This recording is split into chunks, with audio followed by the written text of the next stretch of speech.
di ujung jalan pasar yang selalu macet menjelang senja. Berdiri sebuah gerai kecil bertuliskan Thai Tea Senja manisnya. Sampai malam, bangunannya biasa saja. Dinding triplek dilapisi cat oranye pudar. Neon kecil berkelap-kelip dan kipas angin yang berderit seperti batuk tertahan. Tapi antrian di depannya selalu panjang. Orang-orang berdiri sabar dengan ponsel teracung. Mereka ke plastik berembun yang seakan memantulkan warna matahari tenggelam. Oranye keemasan di bawah, coklat pekat di tengah, lalu keremangan gelap. Tiok, katanya. Rasanya manis beda, manis yang bikin lidah senang sekaligus leher dingin. Seperti ada es yang meluncur sampai ke dada. Aku, Raka, baru pindah ke kota ini untuk kerja sebagai jurnalis lepas. Tugasku banyak yang remeh. Sebenarnya meliput kuliner, acara kampung, kadang berita kecil soal jalan rusak. Tapi gerai Thai Tea itu bikin penasaran. Bukan cuma karena viral, tapi karena bisik-bisik yang kudengar di warung sebelah. Kalau mau minum, jangan pas maghrib, bisik Bu Mirna, pemilik warung pecel di samping gerai. Tangannya sibuk menabur bawang goreng, tapi matanya melirik-melirik ke arah antrian. Katanya, jam segitu dia ambil manisnya. Dari Senggai, aku tertawa kecil, mengira itu sekadar bumbu cerita. Ambil manis dari sungai?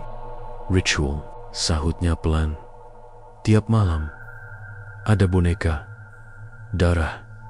Aku diam. Di kota-kota begini cerita-cerita aneh, seperti rumput liar, mudah tumbuh, gampang dipercaya. Tapi, bukankah itu yang diam-diam kusukai? Cerita yang membuat malam jadi sedikit lebih dingin. Sore itu, aku ikut mengantre. Di depan gerai, pemiliknya pria kurus berkulit sawo matang dengan kemeja hitam, ketat bergerak cepat. Orang memanggilnya Bang Surya. Senyumnya ramah, tapi ada sesuatu di matanya.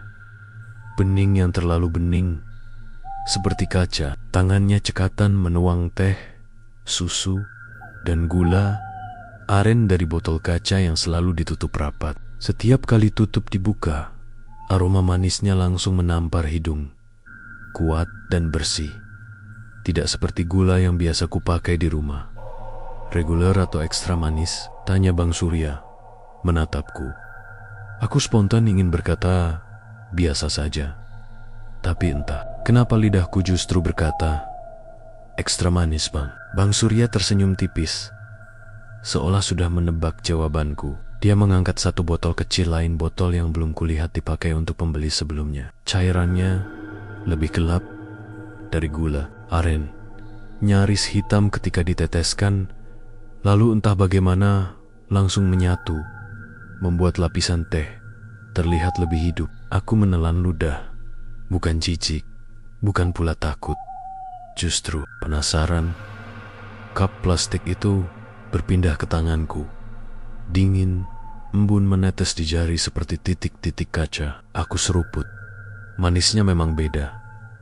Bukan sekadar gula, ada rasa yang mengembang pelan. Seperti senyum yang telat muncul setelah lelucon. Manis yang lembut, lalu tegas. Membuat gigi depan ngilu, tapi bukan sakit. Di baliknya ada rasa pahit samar yang justru membuat lidah ingin kembali mencoba. Aku memejam, menikmati, dan pelan-pelan, dari kejauhan, ku dengar sesuatu atau mungkin hanya imajinasiku seperti suara anak kecil yang tertawa lirih. Aku membuka mata. Antrian masih riuh. Orang-orang tersenyum sambil memotret. Di etalase tipis di bawah meja, kulihat berbagai boneka kecil berjajar.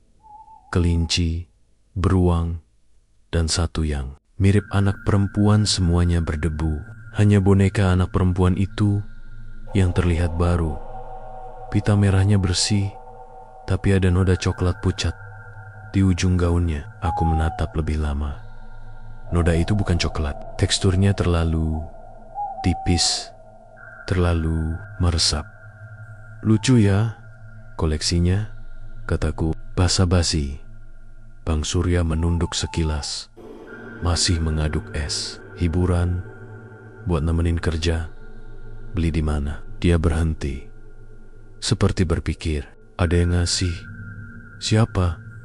Dia menatapku. Lama. Senja. Aku tertawa. Mengira itu candaan, tapi dia tidak ikut tertawa. Malamnya, aku menyelesaikan catatan liputan di kamar kontrakan. Namun pikiran terus kembali pada gerai itu, pada botol ekstra gelap yang hanya dipakai untukku, pada boneka berpita dan noda di gaun kecilnya, dan pada kata-kata Bu M.O.N.A. ritual, boneka, darah. Aku mencoba membuang pikiran itu, menyalakan musik pelan, tapi menjelang jam 8, ketika suara azan Isya baru memudar, ponselku bergetar. Pesan dari nomor tak dikenal masuk. Kalau mau tahu kenapa Thai tea itu manis, turunlah ke sungai malam ini. Ikuti jalan setapak di belakang pasar. Bawa senter, jangan panggil siapapun. Aku membeku. Siapa yang mengirim ini? Aku mengetik, siapa ini? Tapi tak ada balasan. Kota ini punya satu sungai yang memotong pasar dari area perumahan. Kali Bahagia. Nama yang ironis karena airnya keruh, mengandung bau lumpur dan sedikit amis. Di belakang pasar, memang ada jalan setapak sempit yang jarang dilalui.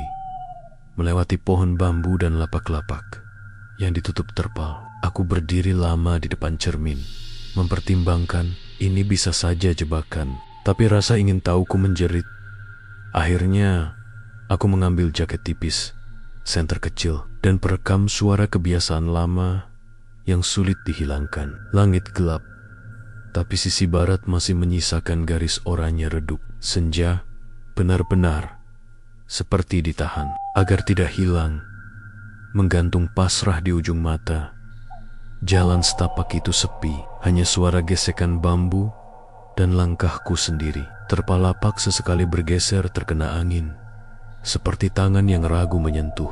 Aku menyalakan senter, membiarkan cahaya putih menari di tanah becek. Di kejauhan, bunyi air menyentuh batu terdengar. Di antara suara itu, ku dengar gumaman seperti seseorang berdoa. Aku mematikan senter, menunduk, merayap pelan ke arah tepi sungai. Dari balik semak, kulihat sosok berdiri di atas batu rata. Dengan cahaya remang bulan, aku bisa mengenalinya. Bang Surya. Kemejanya tetap hitam, tapi kali ini lengan digulung. Di tangannya ada kotak kayu kecil. Seluruh suara malam seakan menahan napas. Bang Surya membuka kotak itu. Di dalamnya meski gelap aku bisa melihat bentuk yang terlalu mudah dikenali. Boneka kecil berpita merah. Gaunnya kini basah dan berat, meneteskan cairan gelap ke tanah. Aku mencium bau anyir tipis, bercampur dengan aroma gula yang anehnya turut menyeruak, seperti sesuatu yang manis dipaksa menyatu dengan yang tidak seharusnya. Dia berbisik. Aku tak mengerti kata-katanya, karena suaranya seperti ditelan angin. Namun ada beberapa kalimat yang tertangkap. Senja, jangan habis dulu. Manisnya belum cukup. Lalu, dengan gerakan pelan yang terasa sangat terukur, dia melempar boneka itu ke sungai. Air tidak memercik seperti biasanya ketika benda jatuh. Sebaliknya, permukaan sungai bergelombang ke dalam, seolah boneka ditelan tanpa jejak. Angin berhenti, daun bambu tidak bergerak, bahkan jangkrik seperti lupa caranya bersuara. Dalam diam itu, aku merasa ada sesuatu yang menoleh dari dalam sungai. Bukan makhluk, bukan bayangan, tetapi perhatian, seperti tatapan yang dingin menyapu permukaan, mencari, lalu berhenti di arahku. Aku terpaku, nafasku terasa berat. Ada rasa manis yang tiba-tiba memenuhi mulutku, kuat dan menekan, seperti aku menenggak gula. Aku menutup bibir, menguatkan kaki agar tidak melangkah mundur terlalu cepat dan membuat suara. Tapi rasanya justru seperti ada yang mengalir di tenggorokan, licin dan dingin. Aku menelan paksa. Bang Surya menunduk, menutup kotak kayu kosongnya. Sesaat, Dia mendongak, seakan mencium sesuatu di udara. Matanya mengarah ke rimbunan semak tempatku bersembunyi. Jantungku melonjak. Namun, setelah beberapa detik yang terasa sangat panjang, dia hanya menarik napas dalam-dalam, lalu melangkah pergi, mengikuti jalan setapak ke arah yang berbeda. Aku tetap diam sampai bunyi langkahnya hilang. Ketika suara malam kembali jangkrik, angin, barulah aku berani mengaktifkan perekam dan meniup sisa debu dari mikrofon. Suaraku sendiri terdengar goyah ketika berbisik, "Raka, pukul 8:27. Lokasi kali, bahagia." Menyaksikan. Aku berhenti, menatap ke permukaan sungai yang kembali biasa. Tenggorokanku masih terasa manis, menempel. Aku membersihkan bibir dengan punggung tangan lengket, seperti gula yang mencuri. Di tepi batu tempat Bang Surya berdiri tadi, ada sesuatu yang tertinggal. Pita merah kecil, terlepas dari boneka. Basah. Aku memungutnya. Tanpa alasan yang jelas, pipiku merinding. Pita, itu bukan sembarang pita. Di salah satu ujungnya ada huruf kecil yang disulam. Sulaman anak-anak yang tak rapi. Aku memasukkan pita itu ke saku lalu berbalik. Saat itulah senterku berkedip sendiri, lalu padam. Aku memukul-mukulnya, tapi tetap mati. Dalam gelap, suara air tiba-tiba berubah lebih berat, lebih gembira, seperti seseorang mengaduk minuman. Aku berlari kecil, menembus semak. Tak peduli ranting menggores kaki, aku sampai di kontrakan dengan napas putus-putus. Air mineral ku tenggak langsung dari galon. Namun rasa manis di tenggorokan tidak benar-benar hilang. Setiap kali menelan, ada sensasi aneh, seolah cairan kental membelai dinding kerongkongan. Aku memutuskan untuk tidur, berharap besok semua hanya terasa konyol. Tapi mimpi menjemput. Di dalam mimpi, aku berdiri di depan gerai Thai tea yang sudah tutup. Neon oranye masih menyala, tapi hurufnya berubah Thai tea senja.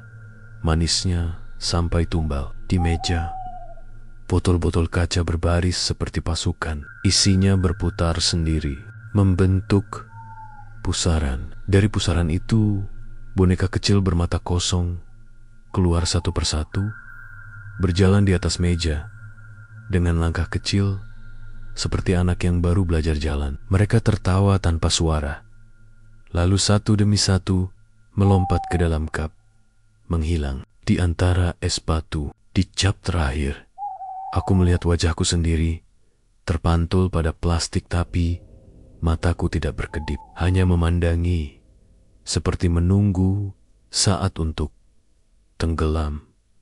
Aku terbangun dengan keringat dingin. Ponsel menunjukkan pukul 2:05. Darij, malam tampak biasa. Hanya kipas berderit pelan. Di atas meja, kupikir kulihat sesuatu bergerak. Aku mendekat. Bukan apa-apa, hanya pita merah yang tadi kubawa dari sungai. Tapi sekarang pita itu kering, rapi, dan ada bau samar vanila, manis. Aku memutuskan menyimpannya di laci, menguncinya, dan kembali mencoba tidur. Keesokan paginya, kabar tentang gerai Thai tea makin menggila. Video-video baru muncul, review, mukbang. Bahkan ada yang membuat eksperimen mencampur Thai tea dengan kopi. Semua bilang hal yang sama, manisnya bikin ketagihan. Aku menonton beberapa, mencatat. Ada satu akun yang menyebut angka menarik. Katanya, tiap malam cuma ada 30 cup manis spesial. Habis itu, rasa biasa. Komentar di bawahnya penuh teori liar. Aku kembali ke pasar menjelang siang. Matahari tajam. Suara orang menawar. Bau gorengan dan ikan asin berlomba menusuk hidung. Antrian di gerai Thai tea sudah terbentuk lagi. Di paling depan, seorang anak perempuan berambut 2 kuncir memeluk boneka kecil berbaju kuning. Dia menatap ke etalase dengan mata berbinar. "Adik suka Thai tea?" Tanya aku iseng.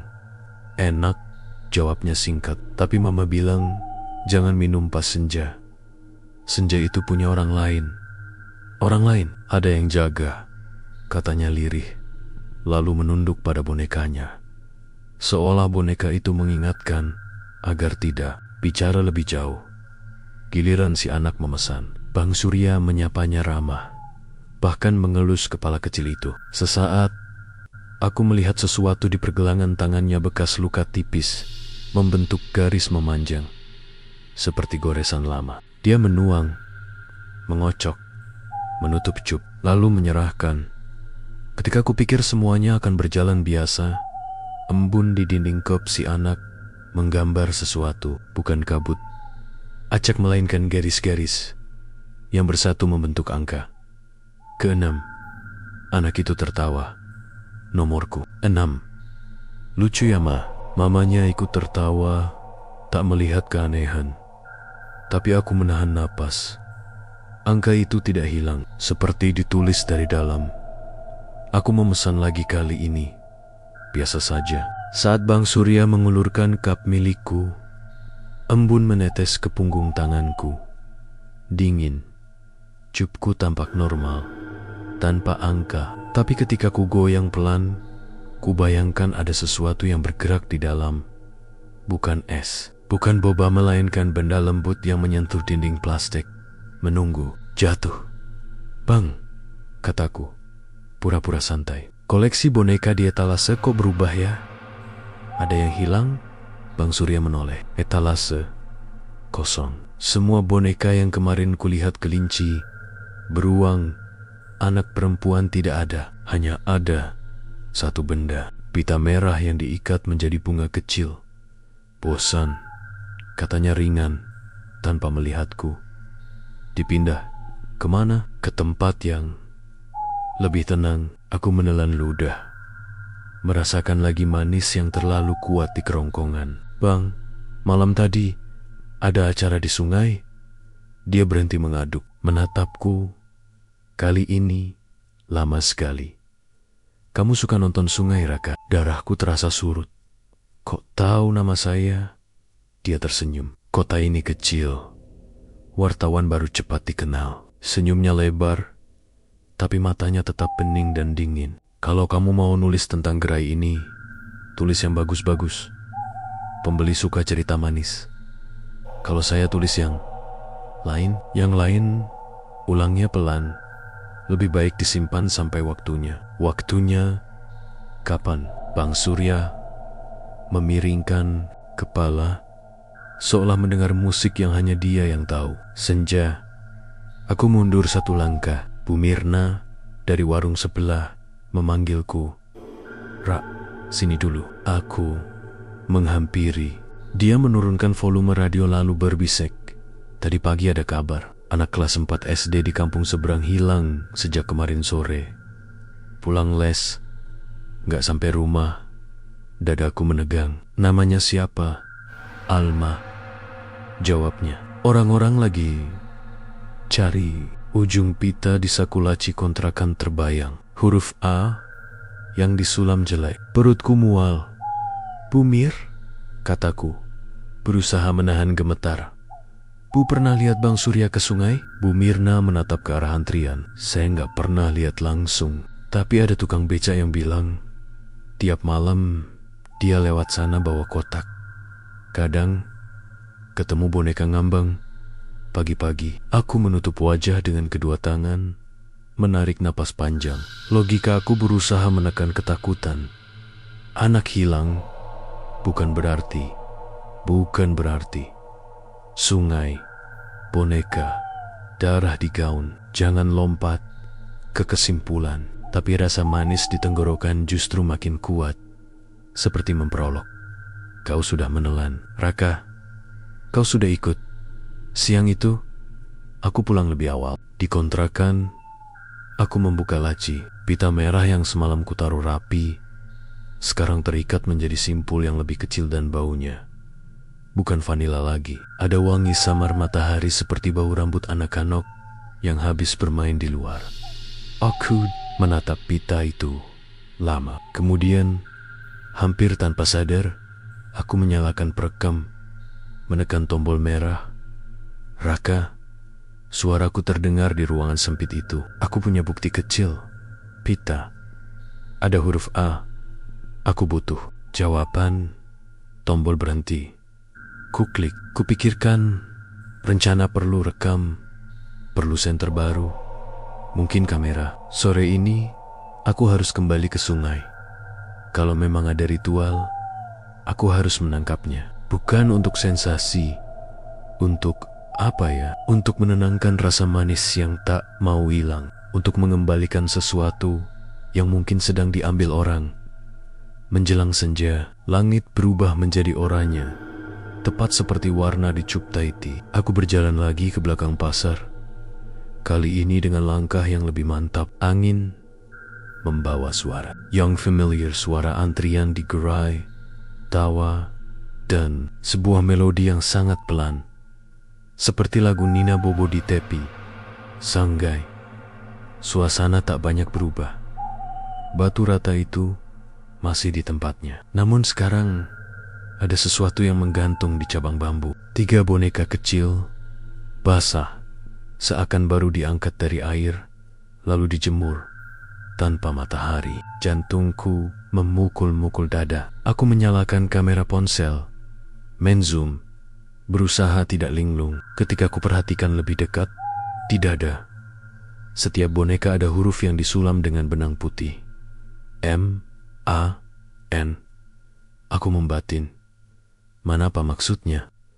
Di bawah boneka berputar pelan. Dalam pusaran itu, daun-daun kering bergerak menyusun bentuk aku berkedip. Tak percaya. Daun-daun itu membentuk tulisan yang sangat jelas. Mengalir, Raka. Nama itu hanya tinggal sedetik sebelum buyar lagi oleh arus. Datang pasca manis. Ya, suara di belakangku membuat lututku lemas. Aku berbalik. Bang Surya berdiri di sana dengan kotak kayu di tangan, kemeja hitamnya rapi. Matanya memantulkan cahaya senja.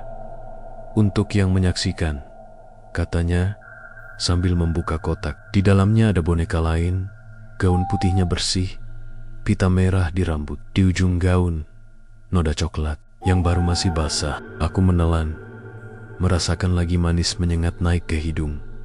Kamu suka Tahiti, Raka, lanjutnya. Dan Tahiti suka kamu. Sesuatu menyentuh pergelangan kakiku.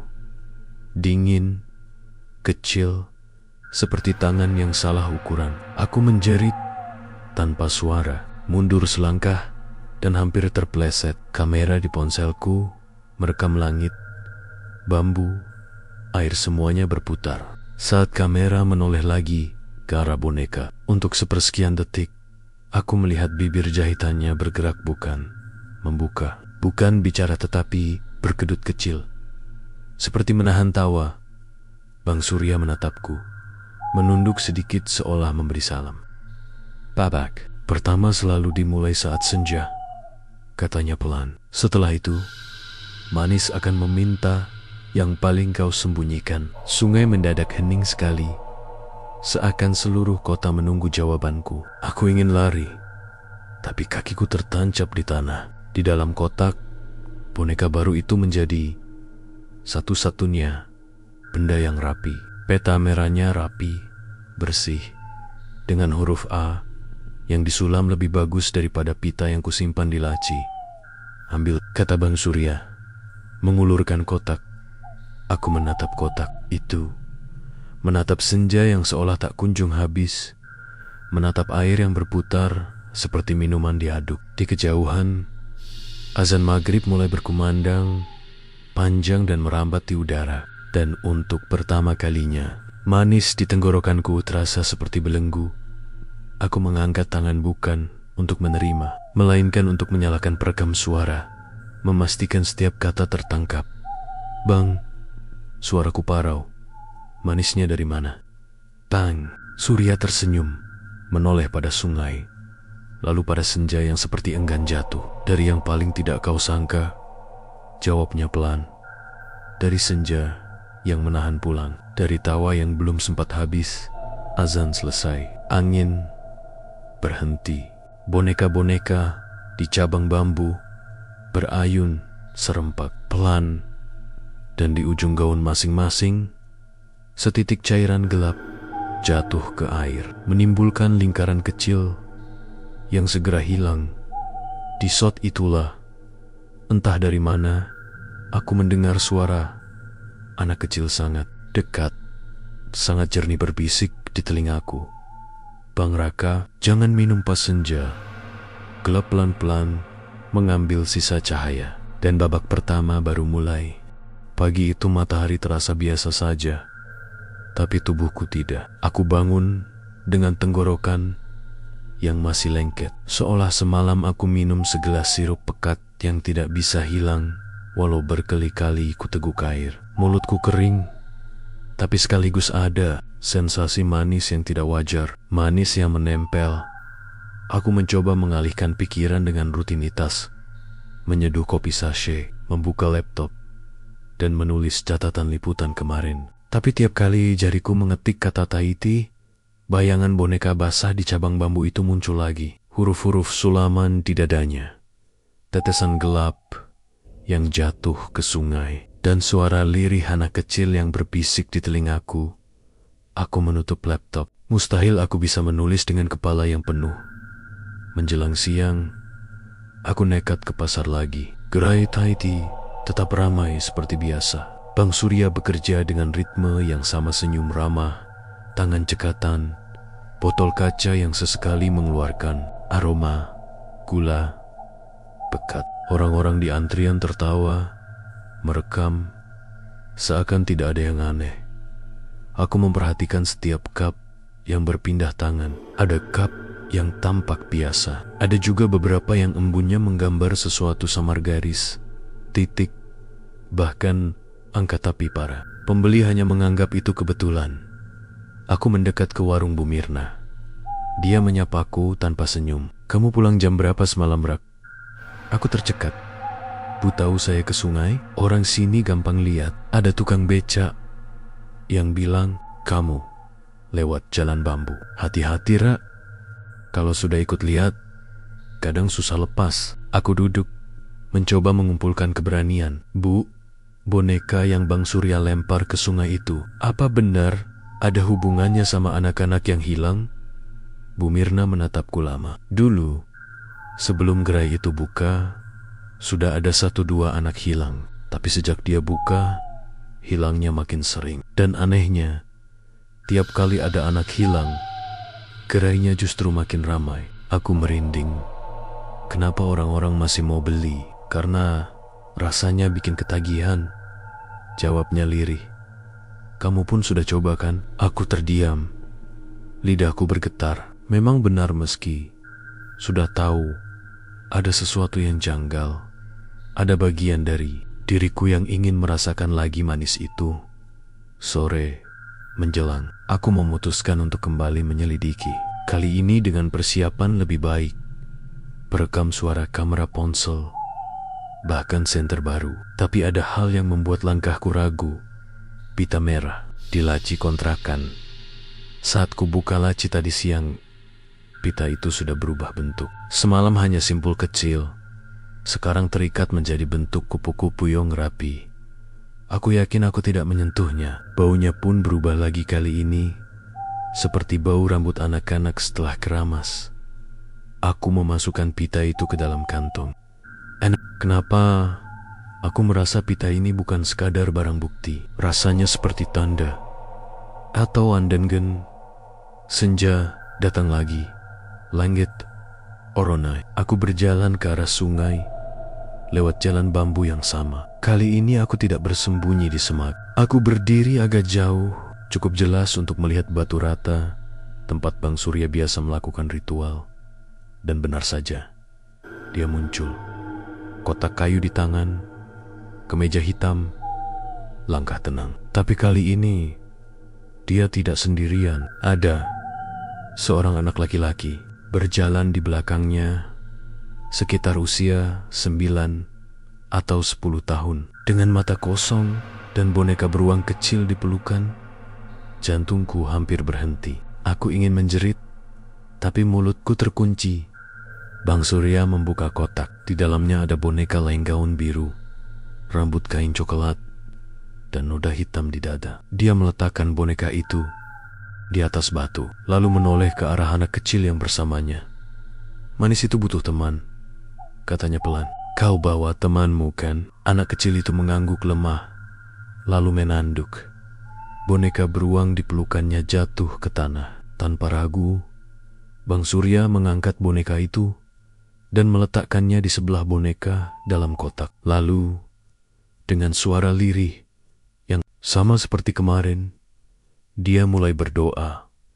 Aku tak paham kalimatnya, hanya menangkap beberapa kata. Senja, manis, jangan habis. Sungai kembali bergelombang.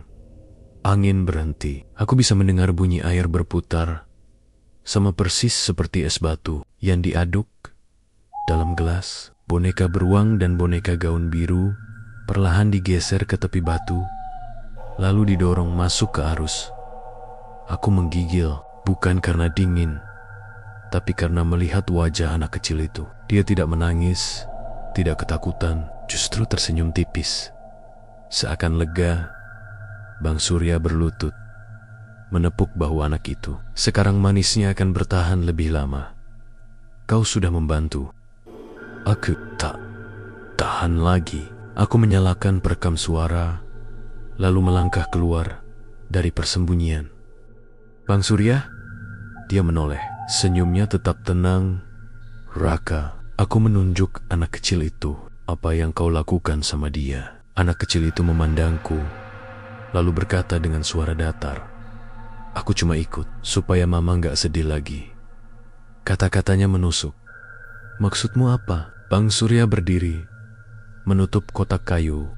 Orang selalu mencari manis. Ada yang rela bayar mahal, ada yang rela kehilangan, ada yang rela memberikan. Aku mendekat, gemetar tapi nekat. "Manis apa yang kau ambil dari anak-anak itu?" Dia menatapku lama, lalu berkata pelan, tawa yang tak sempat habis. Aku merinding. Tiba-tiba, dari sungai, muncul suara tawa kecil lirih, berlapis, seperti banyak anak tertawa dari dalam air. Arus berputar semakin kencang, dan dari permukaan muncul sesuatu, pita-pita merah kecil, mengambang masing-masing dengan huruf sulaman di ujungnya. Salah satunya hanyut ke arah kakiku. Aku memungutnya. Huruf R terjahit di sana. Aku tertegun. Kenapa ada huruf R? Bang Surya tersenyum tipis. Karena kau sudah meneguk manisnya. Kau bagian dari daftar. Tubuhku gemetar. Aku ingin membantah, tapi pita di tanganku terasa hidup hangat, seperti nadi yang berdenyut. Raka. Suara anak kecil itu tiba-tiba berubah, lebih berat, seolah bukan miliknya sendiri. Dia menatapku dengan mata kosong. Jangan menolak. Kalau menolak, manis itu berubah jadi pahit, dan pahit akan menagih lebih kejam. Aku mundur. Nafasku berat. Sungai di belakang Bang Surya makin berputar. Tawa anak-anak terdengar makin jelas, seolah ada ratusan mulut kecil yang bersorak. Bang Surya menutup kotaknya, lalu melangkah pelan mendekat. Pilih Raka, mau ikut menjaga manis ini, atau jadi bagian dari tawa yang belum selesai. Aku mundur lagi, hampir terjatuh. Parakem D. Tanganku bergetar, tapi aku tak tahu apakah itu dari tanganku atau karena sesuatu ikut menyentuh. Lalu tiba-tiba dari arah pasar, suara gonggongan anjing terdengar keras. Bang Surya berhenti, menoleh cepat. Sungai mereda, seolah ditarik paksa. Anak kecil di sampingnya jatuh terduduk, menangis keras kali ini. Tangisan yang nyata, bukan datar seperti tadi. Aku menggunakan kesempatan itu untuk berlari tanpa menoleh. Lagi, aku menembus jalan bambu. Jantungku berdentum seperti ingin pecah. Di kontrakan, aku memutar rekaman yang kubawa. Suaranya kacau angin, air, gemeretak aneh, tapi ada satu bagian yang jelas. Suara anak kecil yang berkata lirih, "Raka, jangan." Menolak. Aku menutup telinga, tapi suara itu tetap terngiang. Ketika ku tatap meja, aku terhenyak. Pita merah yang kubawa dari sungai tadi huruf R sudah berubah bentuk. Kini terikat menjadi simpul hati, rapi, seolah dibuat dengan sengaja. Dan ponnya kali ini bukan vanila, bukan rambut anak-anak. Baunya persis seperti minuman Thai tea. Manis, dingin, dan terlalu segar untuk ukuran selembar kain basah. Aku menelan ludah. Di tenggorokan, rasa manis itu semakin kuat. Dan untuk pertama kalinya, aku merasa takut bukan pada Bang Surya, tapi pada diriku sendiri yang mulai menginginkan segelas lagi. Aku tidak bisa tidur semalaman. Rasa manis di tenggorokan itu makin parah, seperti ada lapisan gula cair yang mengeras setiap kali aku menelan ludah. Air putih tidak membantu. Kopi tidak membantu. Bahkan saat ku coba memakan roti kering, rasanya seperti dimaniskan dengan sirup pekat tak kasat mata. Yang lebih menakutkan lagi, pikiranku dipenuhi bayangan Thai tea. Cup plastik dengan embun yang menggambar angka, lapisan oranye keemasan yang berkilau seperti senja yang ditahan agar tak tenggelam, dan tawa anak-anak yang terdengar samar di antara sedotan. Aku menggebrak meja, mencoba waras. Ini bukan ketagihan biasa, ini lebih dari sekadar minuman. Pagi harinya, kabar buruk menyebar. Di pasar, semua orang membicarakannya. Anak yang hilang. Semalam ketemu di sungai, kata salah satu pedagang sayur dengan suara bergetar. Aku mendekat cepat. Ketemu, masih hidup. Wajah pedagang itu pucat. Bukan cuma bonekanya aja yang ketemu. Anak laki-laki. Katanya bawa boneka beruang. Beruangnya ngambang di kali bahagia. Basah semua. Anak itu. Enggak, Ada. Ganteng itu pasti anak yang kulihat bersama Bang Surya semalam. Orang-orang sibuk menebak-nebak, tapi tidak ada yang berani menuduh Bang Surya terang-terangan. Bagaimana bisa? Gerai Thai Tea justru makin ramai. Hari ini, antreannya 2 kali lipat lebih panjang. Banyak anak muda yang rela panas-panasan demi segelas manis senja. Aku menatap antrian itu dengan ngeri. Pakai setiap cup yang berpindah tangan, seperti membawa bagian dari sungai, bagian dari anak-anak yang hilang. Siang itu aku kembali ke kontrakan, mencoba menyusun tulisan. Tapi sebelum satu paragraf selesai, ponselku bergetar. Pesan dari nomor tak dikenal masuk lagi. Kalau kau ingin tahu siapa yang berikutnya, datanglah ke sungai malam ini. Bawa pita R. Aku menelan ludah. Aku masih menyimpan pita itu, yang kini berbau persis seperti Thai tea. Aku ingin mengabaikan pesan itu. Aku ingin menyerahkan semuanya pada polisi. Tapi aku tahu polisi tidak akan percaya cerita tentang boneka, pita, dan sungai yang menelan. Mereka butuh bukti nyata. Dan satu-satunya cara mendapatkannya adalah dengan menyaksikan lagi. Aku memutuskan akan pergi malam nanti. Menjelang senja, tubuhku makin lemah.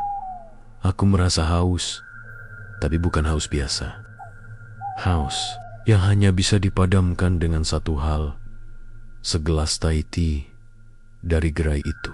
Lidahku bergetar hanya dengan memikirkannya. Aku berusaha menahan. Aku menutup mata, menarik napas, mencoba fokus pada suara pasar. Tapi saat ku perhatikan, orang-orang di sekitarku yang sedang menyeruput Thai tea tampak berbeda. Senyuman mereka terlalu lebar. Mata mereka kosong sejenak, seperti melayang, lalu kembali normal. Aku gemetar. Mereka semua sudah menelan sesuatu, sama seperti aku. Malam turun. Aku membawa senter, perekam, dan pita merah berhuruf R.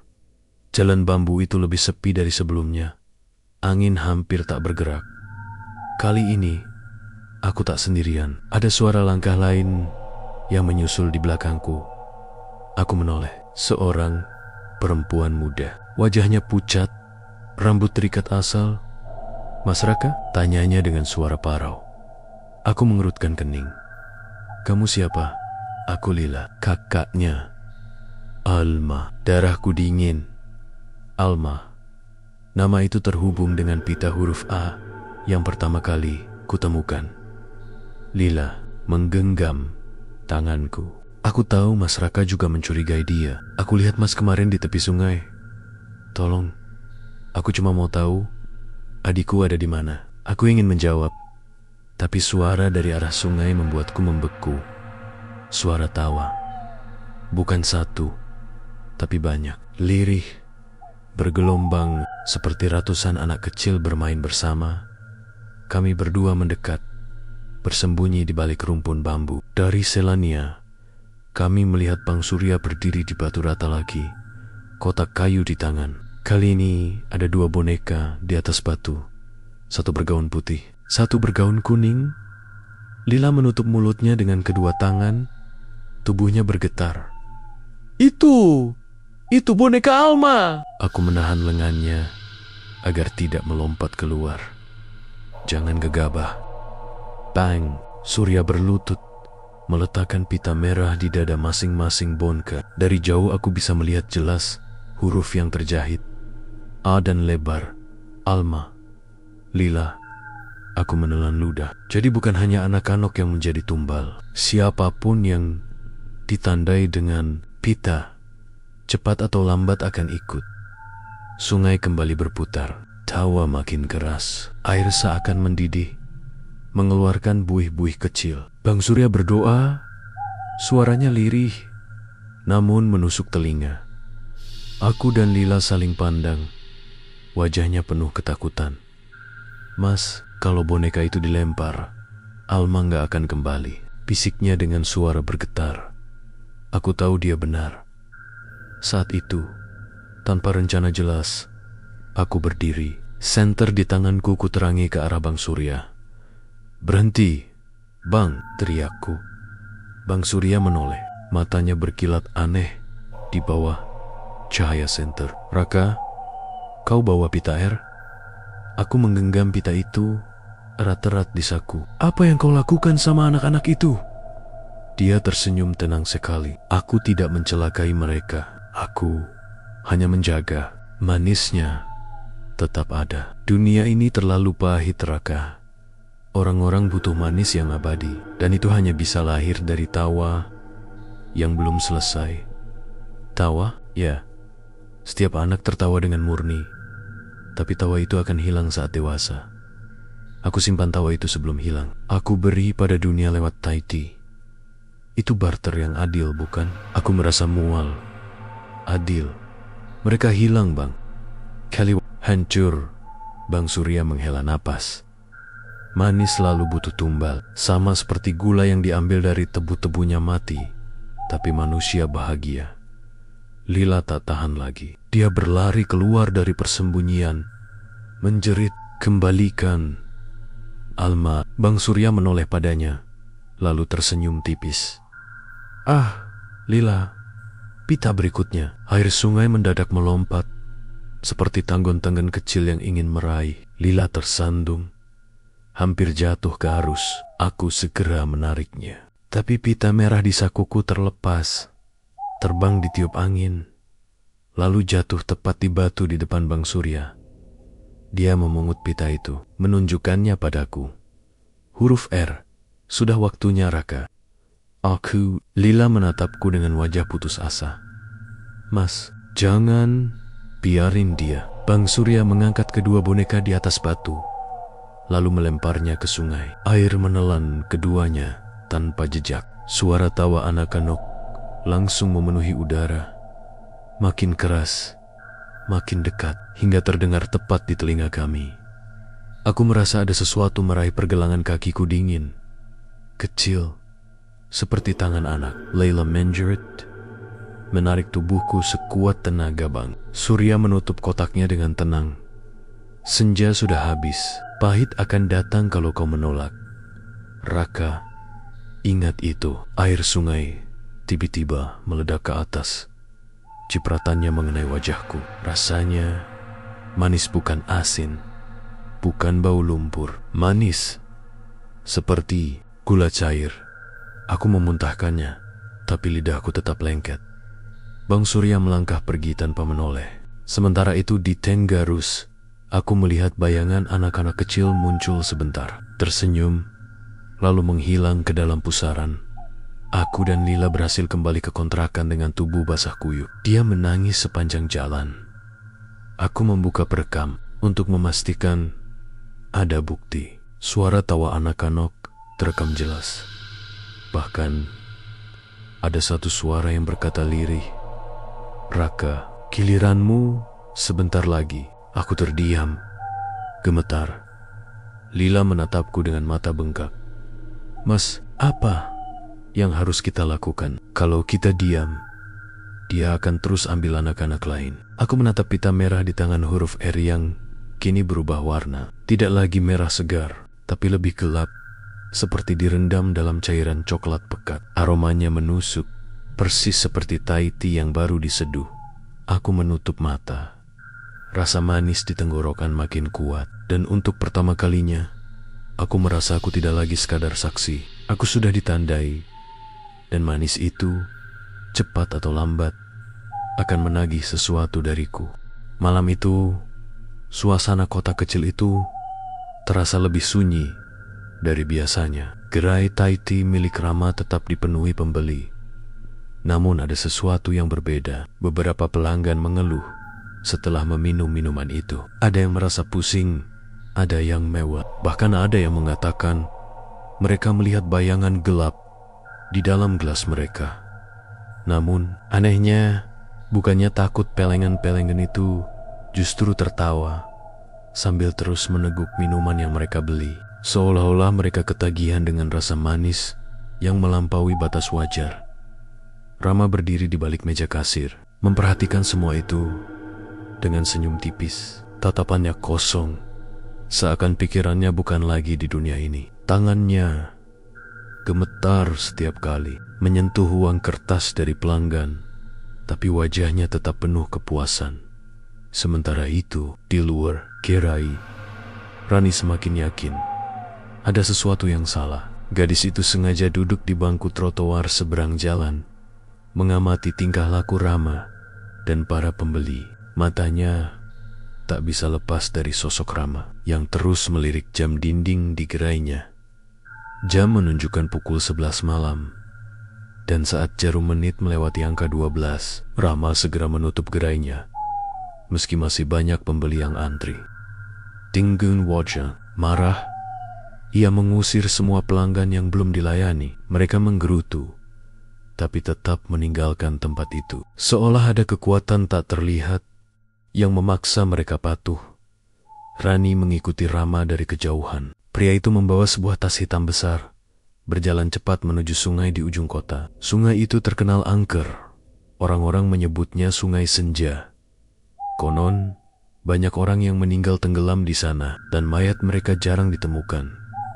Langkah Rama semakin cepat. Sesampainya di tepi sungai, ia membuka tas hitam itu. Dari dalamnya, ia mengeluarkan boneka lusuh berlumuran darah segar. Bau amis darah langsung menyeruak, membuat Rani yang bersembunyi di balik pohon hampir muntah. Rama menggangket.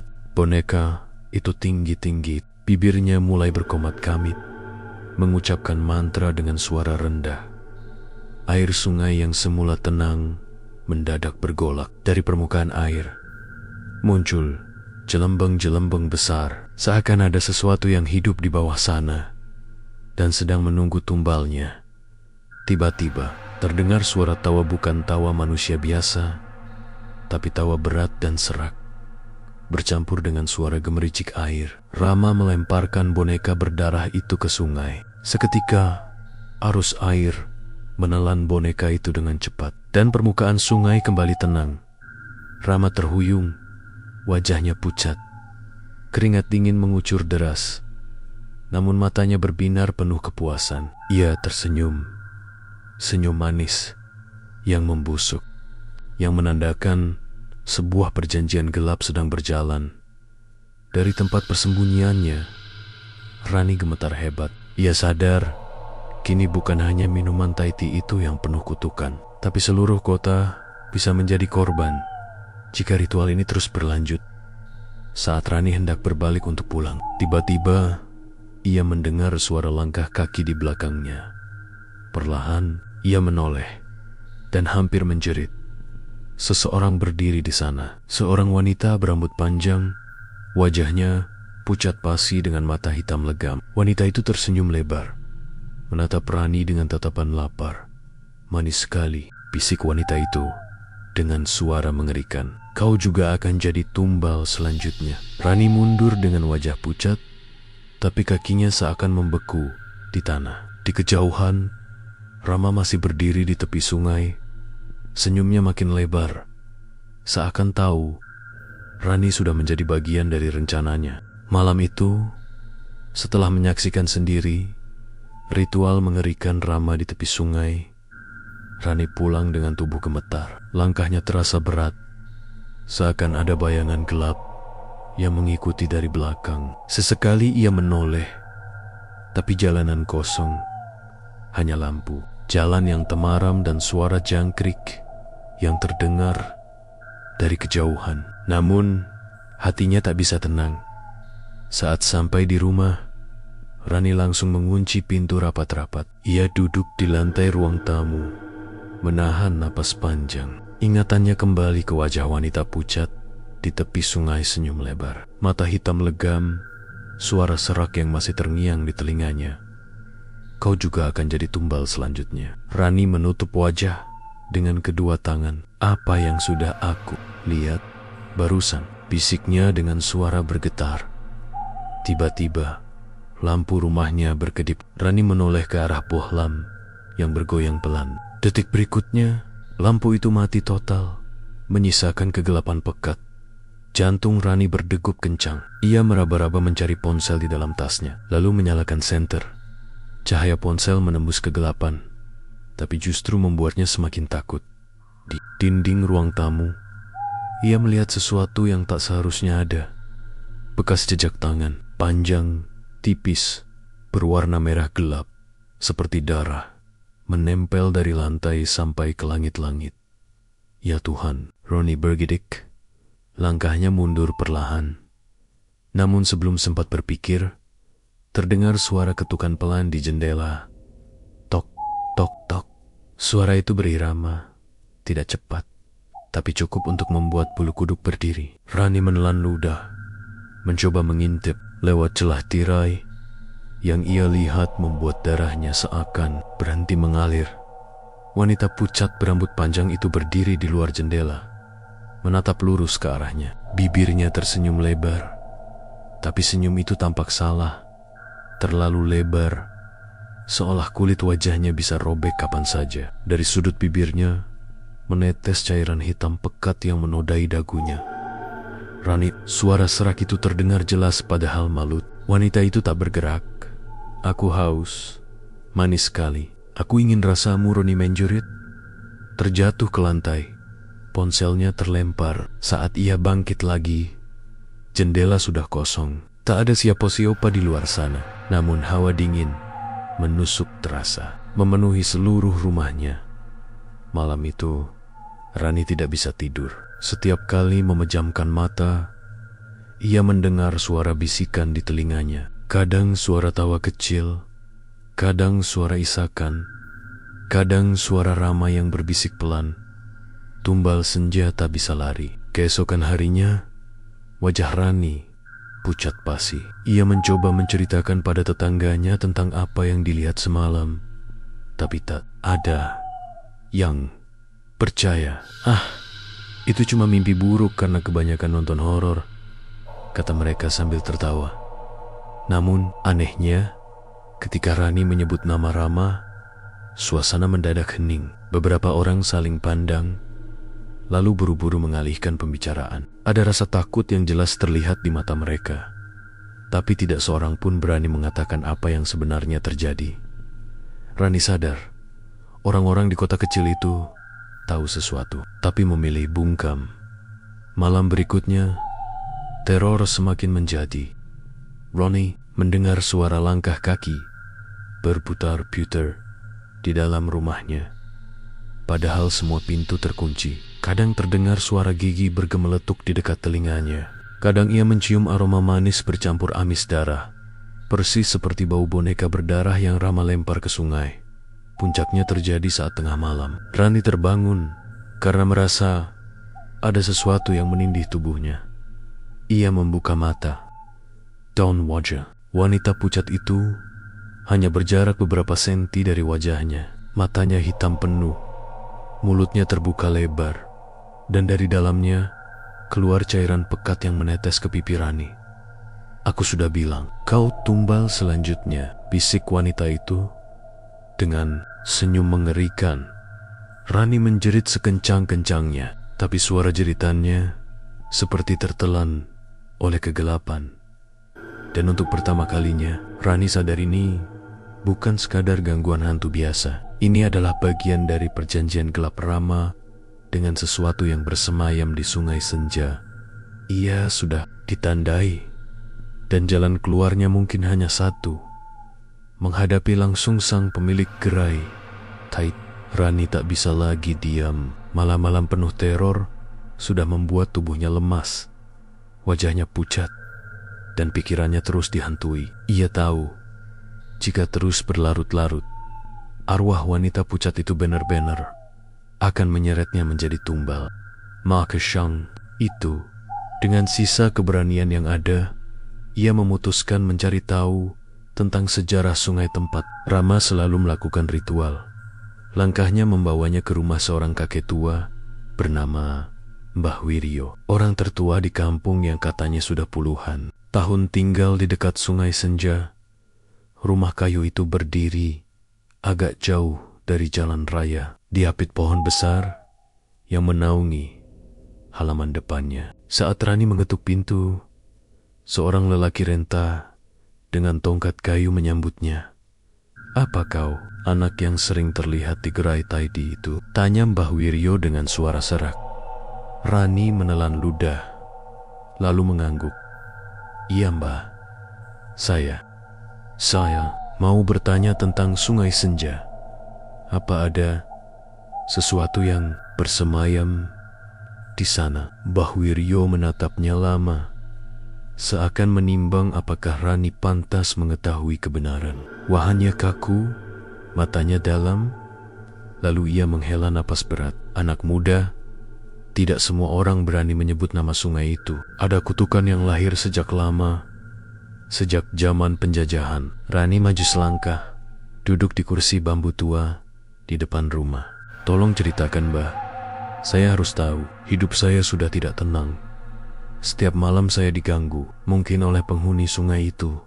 Mbah Wiryo mulai bercerita. Suaranya pelan, tapi setiap kata terasa berat. "Dulu, Sungai Senja bukan sungai kecil yang tenang seperti sekarang. Sungai itu dulu adalah jalur utama warga desa. Tapi pada tahun 1940-an pernah terjadi banjir besar. Banyak warga hanyut, dan yang paling terkenal adalah seorang perempuan muda bernama Dewi. Ia adalah anak tunggal seorang dukun terkenal di kampung ini. Saat tubuh Dewi hanyut, ibunya tidak terima. Ia merapal sumpah dan meminta sungai itu mengembalikan anaknya dengan cara apapun. Mbah Wiryo menatap kosong ke kejauhan. Sejak saat itu, arwah Dewi tak pernah benar-benar pergi. Setiap kali matahari hampir tenggelam, bayangannya sering terlihat di tepian sungai. Orang-orang mulai memanggilnya penunggu senja. Lama-kelamaan, banyak pedagang atau orang serakah yang datang untuk bersekutu dengannya. Mereka memberi tumbal, dan sebagai balasan, arwah itu memberi mereka rezeki. Jantung Rani berdegup kencang. Tumbal, seperti boneka berdarah yang Rama buang itu.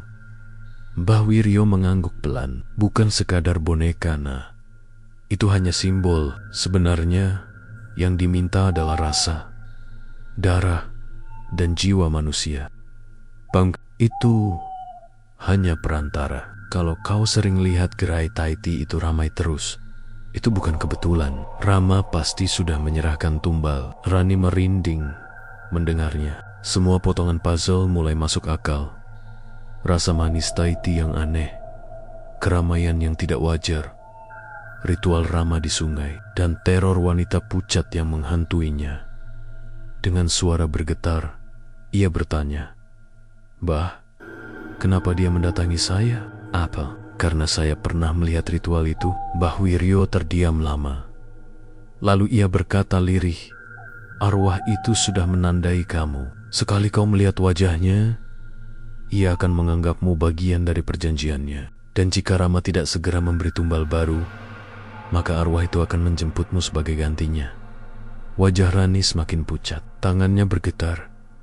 "Lalu, apa saya masih bisa selamat, Mbah?" Mbah Wiryo menghela napas dalam lalu berbisik, "Hanya ada 2 cara. Pertama, Rama harus memutuskan perjanjian itu, tapi itu hampir mustahil karena harganya nyawa. Kedua, kau sendiri harus melawan arwah Dewi dan mengusirnya dari Sungai Senja.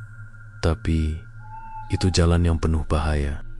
Tony, orang mencoba, tak pernah kembali. Roni tersiket. Pilihan yang ia miliki begitu mengerikan, tapi dalam hati kecilnya, ia tahu, ia tak bisa hanya diam menunggu ajal. Sebelum pulang, Mbah Wiryo memberikan sesuatu, seikat daun kering, berbau menyengat, dan sebotol kecil berisi cairan hitam. "Gunakan ini kalau kau benar-benar tak punya jalan lain. Daun ini bisa melemahkan arwah, dan cairan ini, darah ayam hitam, ia akan menarik perhatian arwah, tapi hanya sebentar. Setelah itu, kau harus berlari, jangan menoleh ke belakang." Rani menggenggam benda itu erat-erat. "Terima kasih, Mbah.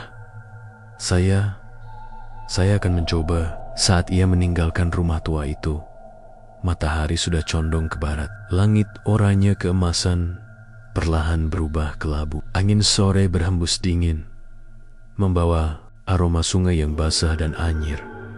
Di kejauhan, samar-samar, Rani merasa melihat sosok perempuan berdiri di tepian sungai. Rambut panjangnya menutupi wajah, gaun putihnya berkibar pelan. Dan kali ini, meski jaraknya jauh, Rani jelas mendengar bisikan, "Itu lagi, aku menunggumu di senja berikutnya." Hari-hari Rani berjalan seperti neraka. Setiap malam sosok wanita pucat itu terus datang. Kadang hanya menatap dari ujung kamar, kadang berbisik di telinganya. Bahkan pernah duduk di samping ranjangnya sambil menyibakkan rambut panjangnya yang basah. Rani semakin yakin waktu yang ia miliki tinggal sedikit. Ia teringat kote-kota Mbah Wiryo. Kalau Rama tidak segera memberi tumbal baru, arwah itu akan menjemputmu. Maka malam itu, dengan keberanian yang tinggal setipis kertas, Roni memutuskan menemui Rama. Ia tahu gerai Taiti itu biasanya tutup lebih awal saat malam Jumat. Lalu Rama pergi sendirian ke sungai. Gerai itu tampak sepi. Lampu neon yang biasanya menyala terang kini berkedip-kedip, membuat suasana semakin ganjil. Dari celah pintu, Rani melihat Rama sedang duduk di kursi. Wajahnya menunduk, tubuhnya gemetar. "Rama!" Rani berbisik keras sambil mendorong pintu. Rama mendongak, matanya merah, wajahnya pucat seperti orang sakit. "Rani, kenapa kamu kesini?" Suaranya serak, seperti menahan tangis. Rani maju, menatapnya dengan penuh kemarahan bercampur takut. "Aku sudah tahu semuanya. Ritual di sungai, boneka berdarah, arwah itu, semua ini karena kamu. Katakan yang sebenarnya, Rama." Rama terdiam, lalu menutup wajahnya dengan kedua tangan. Suara tangisnya pecah. "Aku tidak punya pilihan, Ron. Aku hanya ingin usahaku berhasil. Awalnya cuma coba-coba. Aku diberitahu seorang orang pintar. Katanya, kalau mau rezeki lancar, datang saja ke Sungai Senja, beri tumbal. Awalnya aku buang ayam, kambing, lalu boneka berlumur darah. Dan benar, Gerai ini langsung ramai. Uang mengalir deras. Tapi setelah itu, permintaan tumbalnya semakin besar. Aku tidak bisa mundur lagi. Rani menatapnya dengan marah, bercampur iba. Dan sekarang, arwah itu mengincarku. Aku yang jadi korban. Rama terisak. Dia marah karena aku terlambat memberi tumbal baru. Harusnya malam ini aku bawa sesuatu. Seseorang. Jantung Rani berdegup kencang. Seseorang? Siapa? Rama menunduk. Suaranya lirih. Kamu. Darah Rani terasa membeku. Tubuhnya bergetar hebat. Jadi, dari awal kamu mendekatiku. Semua ini hanya untuk menjadikanku tumbal. Rama menatapnya dengan mata basah. Namun di dalam tatapan itu, ada sesuatu yang gelap, seperti bukan milik manusia. Maafkan aku, Rani. Kalau aku tidak menyerahkanmu arwah, itu akan menjemputku. Aku tidak ingin mati. Aku masih ingin hidup. Masih ingin kaya. Rani mundur selangkah. Ia merogoh kantongnya. Mengingat pemberian Mbah Wiryo, seikat daun kering dan botol kecil berisi darah ayam hitam. Tangannya gemetar, tapi ia genggam erat. Tiba-tiba, lampu gerai mati total. Hanya suara air dari kejauhan dan angin malam yang berhembus. Dari belakang Rama, sosok wanita pucat itu muncul, rambut panjang, gaun putih basah, kulitnya pucat kehijauan, dan matanya kosong. Aku menunggu tumbal. Suaranya bergaung, seperti berasal dari dasar sungai. Rama bangkit, tubuhnya kaku, seakan dikendalikan. Ini dia, Dewi. Ambil dia. Biarkan aku tenang. Rani menjerit, sambil memercikan cairan hitam dari botol ke lantai. Aroma anyir menusuk. Arwah Dewi berhenti. Wajahnya menoleh tajam ke arah Rani. Suara erangan nyaring memenuhi ruangan, membuat kaca gerai retak. Dengan cepat, Rani menyalakan daun kering itu dengan korek. Api biru kehijauan menyala, membuat arwah itu menjerit semakin keras. Rambutnya berkibar, wajahnya terbelah memperlihatkan jiji-jiji runcing yang bukan manusia. Rama menutup telinga, berlutut, sambil menjerit, "Hentikan, jangan usir dia. Aku butuh dia." Rani berteriak sambil mengangkat daun yang terbakar. "Kamu egois, Rama. Kamu menyerahkan orang lain demi dirimu sendiri. Sekarang cukup. Aku tidak akan jadi tumbalmu." Arwah Dewi semakin mengerang. Tubuhnya seperti terbakar cahaya api. Tapi sebelum lenyap, ia menyeret tubuh Rama yang masih meronta. Rama menjoret, wajahnya penuh ketakutan. "Tidak, jangan aku. Aku yang berkuasa di sini. Lepaskan aku." Namun arwah itu menariknya, menyeretnya ke arah pintu belakang yang tiba-tiba terbuka sendiri, memperlihatkan arus sungai hitam berputar-putar meski hujan tidak turun. Dalam sekejap, Rama ditelan kegelapan bersama arwah Dewi. Suara jeritan itu bergema lama, lalu hening. Api di tangan Rani padam. Ia terduduk lemas di lantai. Tubuhnya gemetar hebat, nafasnya terengah-engah, matanya berlinang. Gerai Taiti itu kini sunyi, hanya menyisakan bau gosong dan rasa dingin menusuk tulang.